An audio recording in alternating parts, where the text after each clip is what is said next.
ঐতিহাসিক বদর দিবস।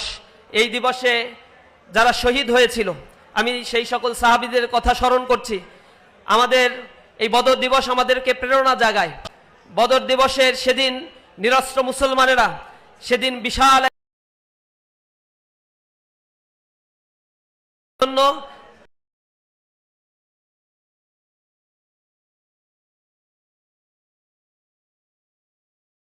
স্মরণ করছি। সেখানে সাহাবায়ে কেরামের কাছে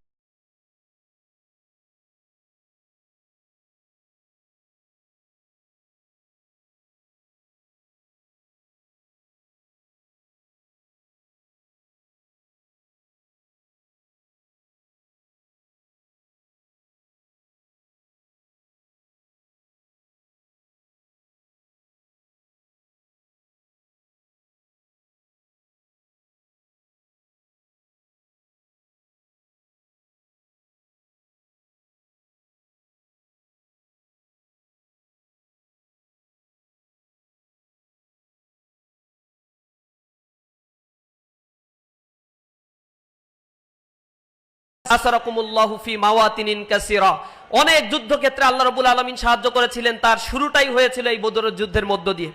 এই যুদ্ধ আমাদেরকে প্রেরণা যোগায়, আমাদের মধ্যে আশা, ইন্সপায়ারেশন তৈরি করে। আল্লাহ রাব্বুল আলামিনের কাছে দোয়া করি এই বদরের শহীদদের জন্য, বদরের যারা জীবন দিয়েছে তাদের জন্য আল্লাহ রাব্বুল আলামিনের কাছে দোয়া করি। সেই পথ মারিয়ে ইসলামের যে বিজয় সংগঠিত হয়েছে সেই পথে আমরা থেকে আমাদের জীবনকে আমরা উৎসর্গ করতে চাই।